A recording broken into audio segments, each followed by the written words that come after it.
suspected killer, Montana Barronette. That's his name. He apologized to family members of one of his victims for what they believed he did.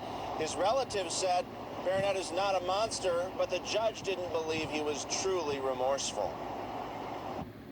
Montana Barronette, convicted of murdering 6 people as part of the vicious West Baltimore drug gang known as Train to Go, will serve 2 life prison sentences. In a social media post, Barronette once wrote, "F you haters, I'd kill you all if I could." Baltimore police once called him the city's #1 trigger puller. The new police commissioner designee told me why he attended the sentencing.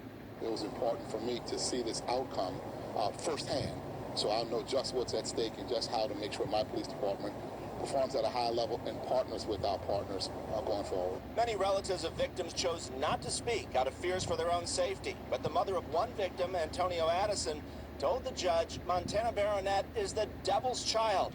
Nobody can be that evil. To lose your son, she said, is the worst pain you can ever feel. Barronette murdered him on the front steps of his grandmother's home. And our heart goes out to all that's lost in this matter. What struck me is that over the past 4 nights, I've met with hundreds upon hundreds of people who were born and raised and continue to live on the streets of Baltimore who don't make that choice that Mr. Barronette made. Shortly after his initial arrest, Barronette was mistakenly released and went to New York City to watch West Baltimore boxer Gervonta Davis in a fight.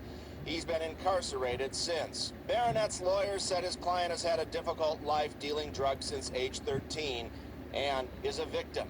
Murder is such a part of the fabric of this city, he said.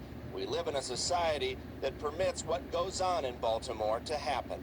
Very happy that justice was done today with life in prison for Mr. Barronette, which guarantees that he will not be able to hurt anyone in Baltimore again.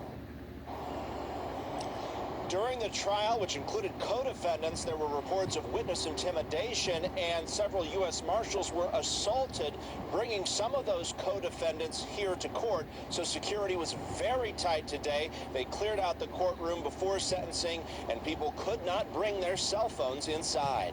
Reporting live at the federal courthouse, Mike Helgren, WJZ.